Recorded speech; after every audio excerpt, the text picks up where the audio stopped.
औरत आबाद करना जानती है, वो उजाड़ना भी जानती है। तुम किसी एक को भी मेरा नहीं बता पाए, इससे पता चलता है कितनी इंपॉर्टेंट हूँ मैं तुम्हारे लिए।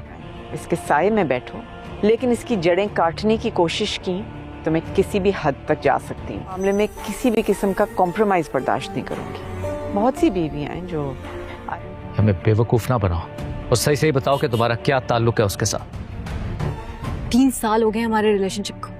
मेरे घर वाले, दोस्त, रिलेटिव सब जानते हैं तुम्हारे बारे में। आहिस्ता आहिस्ता अपने शौहर पे मुकम्मल कंट्रोल हासिल कर लेती है। जो मैंने हमेशा मोहब्बत के बारे में सुना, पता नहीं था। मेरा जो ये बिजनेस है, ये लाइफस्टाइल, ये घने पेड़ की तरह है।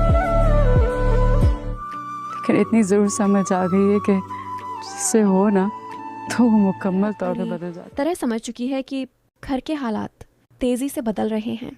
उसने अपनी आंखों से देख लिया है कि नरमीन किस तरह धीरे धीरे अदनान के करीब आने की कोशिश कर रही है। नरमीन की बातें, उसका अंदाज़ा और अदनान के आसपास रहने की कोशिश सारा को बिल्कुल भी पसंद नहीं आ रही। उसे साफ महसूस होने लगा है कि अगर अभी कुछ नहीं किया गया तो बहुत जल्द उसका भाई अदनान उसके हाथ से निकल सकता है और नरमीन का असर उस पर और ज़्यादा बढ़ जाएगा। यही वजह है कि सारा ने एक सख्त फैसला लिया है। वह अपनी दोनों भाभियों को अपने पास बिठाती है और बड़े ठंडे लेकिन धमकी भरे अंदाज में उन्हें समझाने लगती है कि इस घर में क्या होगा और क्या नहीं, इसका फैसला वही करेगी। उसकी बातों में इतना दबदबा होता है कि दोनों भाभियां खामोश होकर सब सुनती रहती हैं। नरमीन के मामले में सारा को पता है कि उसके माँ बाप काफ़ी मजबूत और प्रभावशाली हैं, इसलिए नरमीन शायद इतना नहीं डरती।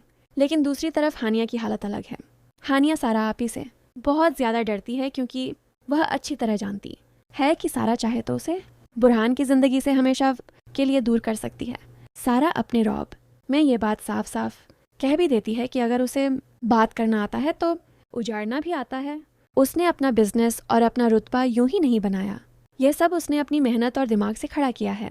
आज पूरा बिजनेस उसके हाथ में है और घर के भाई भी चाहकर उससे दुश्मनी लेने की हिम्मत नहीं कर सकते। उधर उस्मान की मुश्किलें भी बढ़ती जा रही हैं।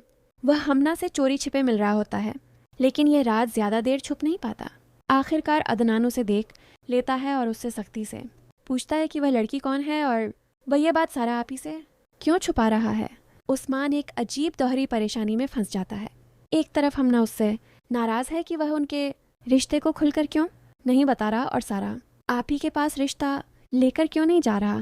दूसरी तरफ बुरहान और अदनान उस पर दबाव डाल रहे हैं कि या तो वह उस लड़की को छोड़ दे या फिर उसे सारा आप ही से मिलवाए। आखिर में फ़ैसला वही होगा जो सारा आप ही करेंगी और उस्मान को वह फ़ैसला हर हाल में मानना ही पड़ेगा।